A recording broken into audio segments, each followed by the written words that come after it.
જય સિયારામ બાપુ. જય સિયારામ. જય સિયારામ. જય સિયારામ. જય સિયારામ.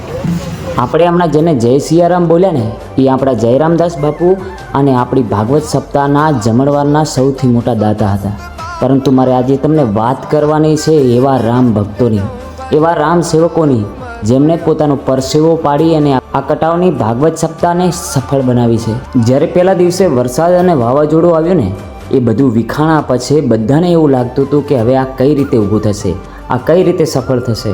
પરંતુ આ રામ ભક્તોની સાચી મહેનત તમે આજે જોઈ શકો છો. અને એટલે જ આજે હું ફક્ત ને ફક્ત મારા વિડીયોની અંદર આ સેવકોના દ્રશ્યો જ બતાવવાનો છું કે જે પરસેવો પાડીને તડકાની અંદર કામ કરી રહ્યા છે. દરેકને પોતાના કામ વેચેલા છે, આખી આખી ટીમો બનાવેલી છે અને એ સવારમાં વહેલા જાગી અને પોતાની ફરજ ઉપર આવી જાય છે એક સેવા કરવાની પ્રવૃત્તિથી, અને એટલી જ ભાવથી સેવા કરે છે.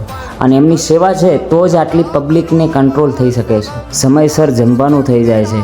ડૂમની અંદર પણ એટલી અદ્ભુત વ્યવસ્થા છે કે 50થી 60 યુવાનો પાણીની વ્યવસ્થામાં ફૂલ ઊભા હોય છે. તમને હજુ તરસ પણ ના લાગી હોય ને એની પહેલાં તમારી પાસે પાણી આવી જાય છે.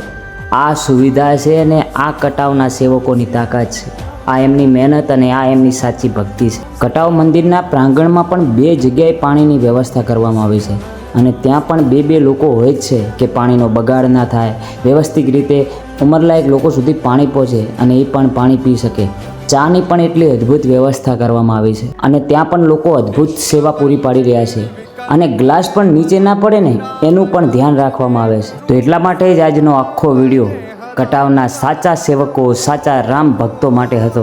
તો મિત્રો એમના માટે કોમેન્ટ તો થઈ જ જાય. તો જય સિયારામ લખવાનું ભૂલતા નહીં આ કટાવના હનુમાનો માટે.